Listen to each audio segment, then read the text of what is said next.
And welcome to Lift FM 98.5, 103.3 FM, and 97.9 on your FM radio dial. Worldwide as well, all of our programs, you can hear them at your convenience at AdvantageRadioMinistries.org. That's AdvantageRadioMinistries.org. Click on Second Chances and then scroll down to the name of the guest that you'd like to hear at your convenience. And our guest tonight happens to be a real interesting gentleman. His name is Paul D. Burley.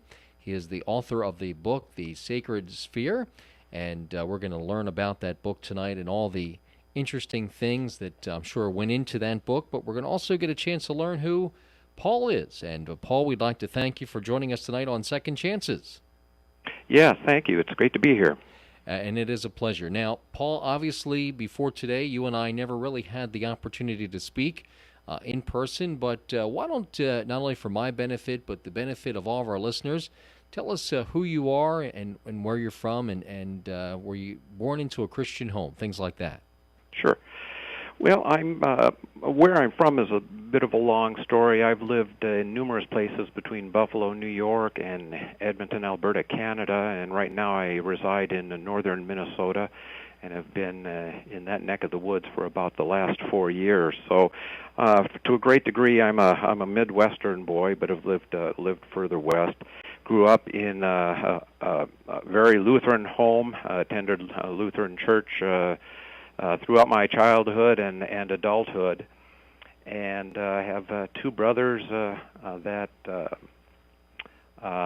live in Wisconsin and Michigan. My father lives in Wisconsin. My mother passed away a few years ago.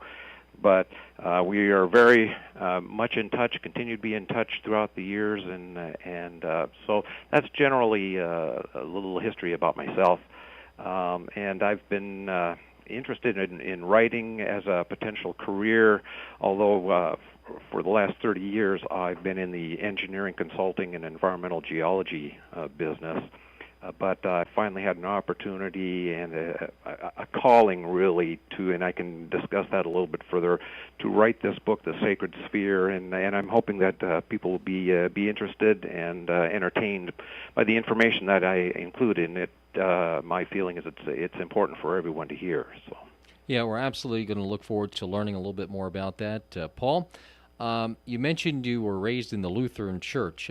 Did you always have what we would consider a close relationship with God, or is that something that through a series of events has happened or has grown over the years? I have felt since I was a little boy this close connection to God. And I can remember clearly having discussions and questions for God and receiving answers. And it was just a very comfortable relationship. I felt very comfortable in it. I wasn't fearful. It was just a nice feeling that I had surrounding me. And so I've had that feeling for my entire life. Then, I'm 53 now, so for half a century, I have felt that way, that closeness to God and to Jesus Christ. And through Sunday school, when I was very little in nursery school, through all the numerous grades in Sunday school, and then attending service and in adult forums, reading the Bible and understanding what it really should mean to the individual as well as the church as a whole. It's just fascinated me from day one. So, I can continue to feel this very close bond to Jesus, and I just can't see that ever changing. It just continues to grow stronger and stronger every day. Now, as you mentioned, and it also says here in my little cheat sheet about you that you're an engineering consultant and an environmental geologist, studied history, engineering, science, technology for more than 30 years, and you've investigated engineering conditions of natural landscapes and developed numerous properties. Question is, Writing. Has writing always been something you've been interested in since you were younger, or is that something that's come into play in more recent years? I've always found writing to be a great way to express myself since childhood. I never thought that I'd be writing a book, but throughout my career, I've written hundreds of reports in the both the engineering and environmental geologic arenas. And more often than not, those reports have addressed engineering and soil and groundwater issues associated with properties that are under development or have been developed and need to be remediated or reclaimed in some form. And then I owned my own consulting firm for about 14 years, so I've had a wealth of experience writing for a breadth of audiences, but it's all been very technical in nature. But I think it was a good foundation upon which to strike forward with this nonfiction book that allowed me to express myself in technical means, but address it to the general audience, so that I'm hopefully not losing them in technical issues. But there are some things that I address in the book, specifically with regard to geometry, that gets a little technical, so I try not to overwhelm the reader with that. But it is a fundamental part of understanding what I believe is possibly the most fundamental symbol, pictographic symbol that expresses sacred relationships as a Christian, and is also found in cultures around the world, surprisingly. That was the amazing thing for me, is that I discovered something that is pervasive around the world and apparently throughout the universe in terms of geometry. So my writing skills came to the fore in trying to get that all down in book form for everyone. We're visiting with Paul D. Burley, the author of the book, The Sacred Sphere. And Paul, for the benefit of our listeners, they obviously can't see what I have in front of me, but I have in front of me this press release, which was put out by your publicist, and I love the way that it just grabs your attention. It says, "Engineer discovers Great Flood Ark was a symbolic sphere." So, tell us a little bit more about that one-liner. Sure. That was one of the things I discovered when I was studying the mythology of ancient Sumeria and Babylonia. The particular myth is the Epic of Gilgamesh that goes back about 5,000 years ago, and that myth is described on cuneiform clay tablets that date back, I believe, to about the 3rd millennium BC. And the myth, in part, presents a story whereby a Sumerian god comes to a particular gentleman and tells him that the gods are going to destroy the earth and start the earth all over again, start mankind all over again. And the god requests this gentleman to build an ark with specific dimensions and characteristics, and to load upon the ark himself, his family, and his friends, and the animals, and that the world will be flooded and will then start anew. So much of that story is going to sound very familiar to your listeners in terms of the story of Noah and his ark. In the case of the Epic of Gilgamesh, the ark is described as being 120 cubits wide, 120 cubits long, and 120 cubits high. And this has normally been, or generally been, interpreted to be an ark constructed as a cube. But looking at mythologies throughout time and numerous cultures, when they're describing through mythology or other symbolism sacred concepts, sacred relationships, normally those relationships are characterized using a circle, the circle of life, for example. And the circle being a metaphor or symbol in and of itself of a sphere.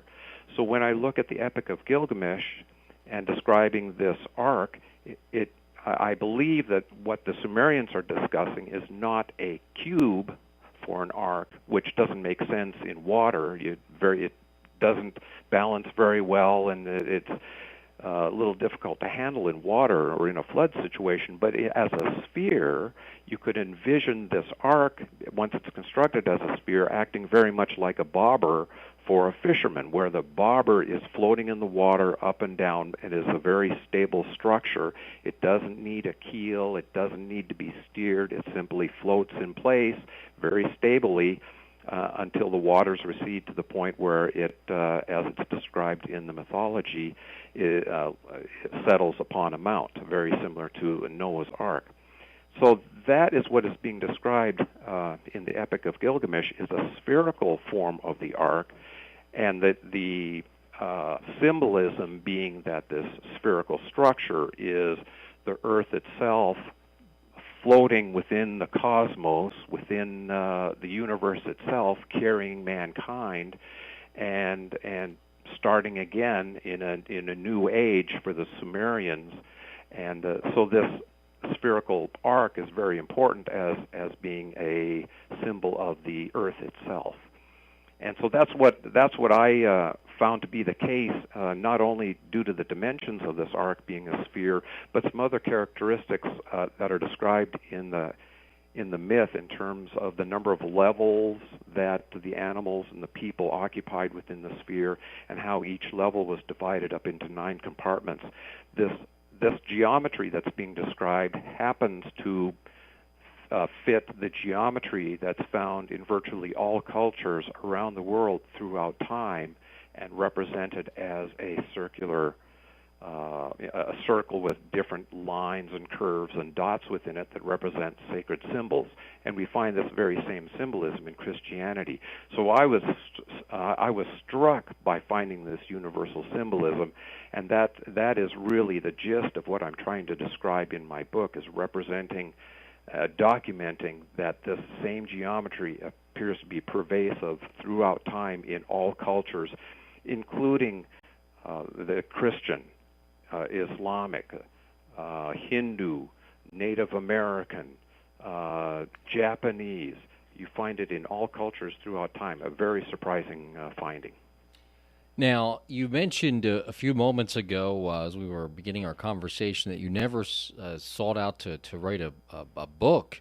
So how did this book actually come to be if you never actually, originally were going to write a book? It just how did it kind of happen? Well, I started on this road to write the book 4 years ago when I was climbing Mount Baker in the state of Washington with a friend of mine, and we were camped on a glacier about 7,000 feet in elevation. And the night before we were going to climb to the top of the mountain, my knee had been giving me problems during training, so I elected not to attempt to ascend to the top of this mountain, Mount Baker. My friend and the guide, I said, go ahead and go to the top, and I'll just wait here down in camp. Before they returned the next day after ascending to the top of the mountain, as an engineer and a geologist, this was very strange to me. It's a very strange occurrence, but I have to say that I had a vision. I was given a vision that God came to me and told me what he wanted me to do in my life. And essentially what he asked me to do was to pay attention and listen. And that struck home because, as I'm sure you're aware, in Mark, in chapter 4, Jesus is stating, well, he does in numerous points in the Gospels, after describing parables and stories that Jesus relates to all of us. In several instances, he says that we should be listening. He says, he who has ears to hear, let him hear. That means not just hearing the sounds, but listening and understanding what he is saying to us. So when this vision occurred to me and I was being told to listen and pay attention, immediately I knew that this was important that this was going to lead me down the path for the rest of my life. So I started to do that. I paid attention to the world around me, the people around me, what was occurring, and the symbolism that I was seeing.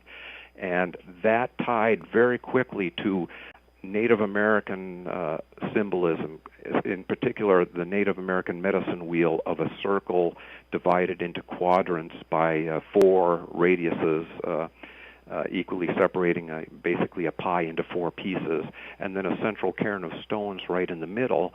And I was very soon, from that symbolism, I recognized that the circular structure was representing a spherical structure, the 3rd dimension coming off of this central cairn of stones.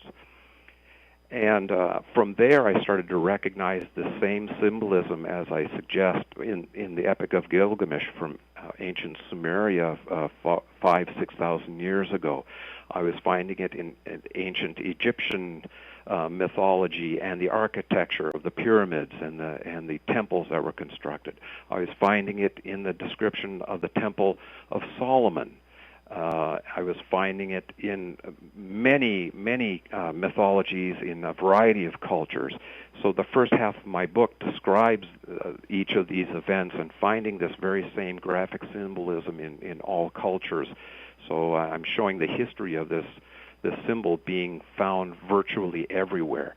And I decided at that point that this was important enough. I was finding the symbolism representing sacred relationships between people and the earth, the cosmos, and the Creator, God and ourselves, a very sacred relationship being symbolized by the circle in all cultures. And it's the same geometry of a certain number of great circles, a great circle being a circle around a sphere where the center of that circle intersects the center of the sphere as well. What I found was that 9 great circles around a sphere in a very specific pattern, from that you can derive virtually all circular symbols that are found and associated with Christianity and all other religions throughout time. For some reason, all people throughout time have characterized these vital sacred relationships using the same geometry, the same circular symbolism. And I don't know why that is, but that process of listening, paying attention, as I was asked to do, has led to the book. I believe that the intent was to document this. I've done so in book form and provide it to the world at this very specific time. And I don't know why it needs to be done at this time. I realize that there are a lot of changes going on in the world, and everyone's certainly aware of that. But I can't go beyond that. I don't understand why I've been asked to do this and do this at this very time. All I know is this is what I've been called to do, and I've done the best to do that. We're visiting with Paul D. Burley. He is the author of the book, The Sacred Spear. And Paul, probably the number one question you are probably asked, we're going to ask, especially for those that are just joining us, what is the Sacred Spear? The Sacred Sphere is this geometry of 9 great circles that surround in a spherical form to form a sphere. And through that geometry of these 9 circles, you can derive circular symbols, 2-dimensional symbols from that. So from a 3-dimensional structure of a sphere, of these great circles around a sphere, if you project those symbols onto a piece of paper in 2 dimensions, you will find that you can derive all of the Platonic solids, which have held to be sacred and important for different cultures, ancient cultures in Europe. You find the same geometry found in the sacred hoop of the Lakota and many other Native American nations. You find the same geometry in the Mayan culture from 1,000, 1,500 years ago, as well as in the Islamic religion, Hindu religion, Buddhist, Norse mythology, ancient Hebrew understandings, So you find the same geometry described literally in the Old Testament, and you also find it in Christianity today in terms of the symbol of the Chi-Rho being an excellent example, where you have parts of a circle and a cross, and these structures actually fit into this spherical geometry perfectly in terms of the line segments and the places where these 9 great circles cross on a sphere. The Chi-Rho fits that geometry perfectly, as well as all of these other symbols that I've mentioned. And all of these symbols, as you know, certainly from a Christian standpoint, we're certainly aware of them, but looking at other symbols from all other cultures, they're all derived, apparently, from the same three-dimensional symbol, which I describe as the sacred sphere. Sacred because it's representing these sacred relationships between you and me, us and the earth, us and God, and in all cultures. Now, the specific religious traditions and beliefs of people certainly have changed around the world and throughout time, but for some reason, all of those people that came before, as well as people today in the Christian community, we all use the same geometry to represent these sacred relationships. And ultimately, in one chapter of the book, I demonstrate that indeed the shape of the universe itself may follow this very specific geometry as well. And so ultimately, by the end of the book, you come to realize that from the subatomic scale, in terms of electrons and photons as the basic units of mass and energy in the universe, to the universe itself and the shape that it expresses, and indeed in the middle realm of ourselves here on Earth, you find this very same geometry pervasive at all scales, and indeed we understand it, we interpret it as representing these very sacred relationships between each other and God. And that is fundamentally what the book is describing. And this is what I've discovered over the last 4 to 8 years in studying symbolism from numerous cultures around the world. Mm. We're visiting with Paul D. Burley, the author of the book, The Sacred Sphere. And Paul, if someone would like to find out more about you or about the book, is there a website or a way they could obtain a copy of the book or learn more about you? Yes, they can learn more about myself and the book at www.pauld, as in Donald, Burley, Paul D. Burley, BURLEY.com. That's my website. They can read about myself, and I have a complete PDF of the introduction of the book if people are interested in taking a look at what the contents of the book, at least from an introductory standpoint, consists of. I also have the table of contents in there as well. And through a link from my website, they can link to the publisher's website and order the book. And I should say, too, that if people are interested in ordering the book, if they enter the code word LISTEN, LISTEN, at checkout, when they go through the purchase process, they can receive a 20% discount. And so I'm trying to make that book as affordable as I can for everyone, so they can take a look at these findings, which are important for everyone, Christian and non-Christian, I believe, throughout the world. The book is also available at Amazon.com, BarnesandNoble.com, and so forth. And so everyone should be free to take a look at the different sites and find out what information they can regarding the book and myself, and certainly the place to begin would be at PaulDBurley.com. One more question we want to get to, and we'll need a relatively quick answer on this. We're down to our last few minutes, but we want to ask this question. If I were to say to you, have you discovered any new ideas about the Great Arc since you began this process? Would you have any kind of response for me? In terms of the biblical arc in particular? Yes. The Epic of Gilgamesh, of course, perhaps the greatest difference between Noah's Ark and the Epic of Gilgamesh and that ark is the form of the ark, or the shape of the ark itself.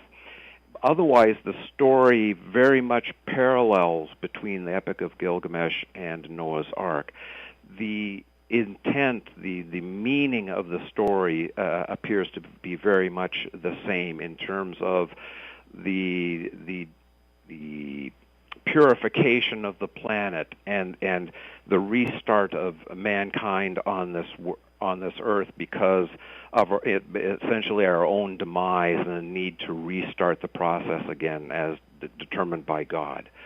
The finer points of the story seem are different in terms of the shape of the ark and so forth, but the meaning and intent is nonetheless the same and just as important today as it was in history. So it's very much the same story. The differences are more cultural perhaps than anything else. Paul, the most important part of this program that we always believe is to give our listeners the opportunity that do not know Jesus Christ as the Lord and Savior, the opportunity to do so. In a lot of cases, it takes, just like you were talking about earlier, listening and then doing. So if I could ask you to lead us in a word of prayer for those listeners and give them the opportunity to ask Jesus Christ as Lord and Savior. Yes, thank you very much. Lord, I appreciate the opportunity to tell everyone what my book is about and the efforts that I've made to relay these important concepts to everyone. They may appear prosaic. They may not sufficiently provide the information that you intended for me to provide to everyone. But I've done the best I can, and I hope that people will be open and pay attention and listen to the words that I provided through you.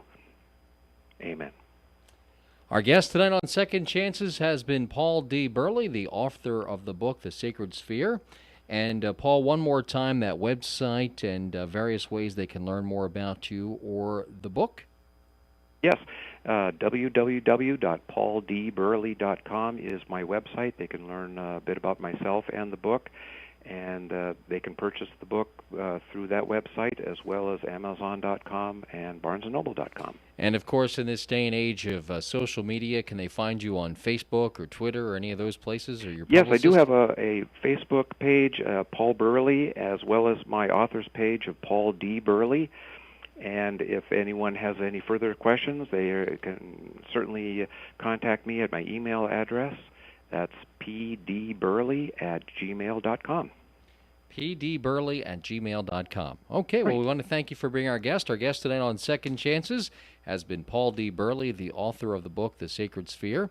Paul, one last question. Anything in the works about a future book or another book? I do have some ideas that I've been putting down to paper. I would like to begin a second book before the year is out here, again, along the lines of sacred and ancient symbolism. I've found that the idea of constellations and understanding the mechanics of the universe and as it relates to ancient religions seems to be very much tied to the cosmos and the movements of the galaxy and the solar system itself, and it may tie in therefore to the geometry that is found in many cultures. And so I'd like to be addressing that issue with some further study. So hopefully that book will be out in another year and a half. Tune in next week for more Second Chances right here at Lift FM 98.5, 103.3 FM, and 97.9 on the FM radio dial. And remember, all of our programs are always available at your convenience at AdvantageRadioMinistries.org. That's AdvantageRadioMinistries.org. Click on Second Chances and then scroll across, in this case, to the last name Burley to hear the complete interview at your convenience. We'll be back next week with more Second Chances right here at Lift FM.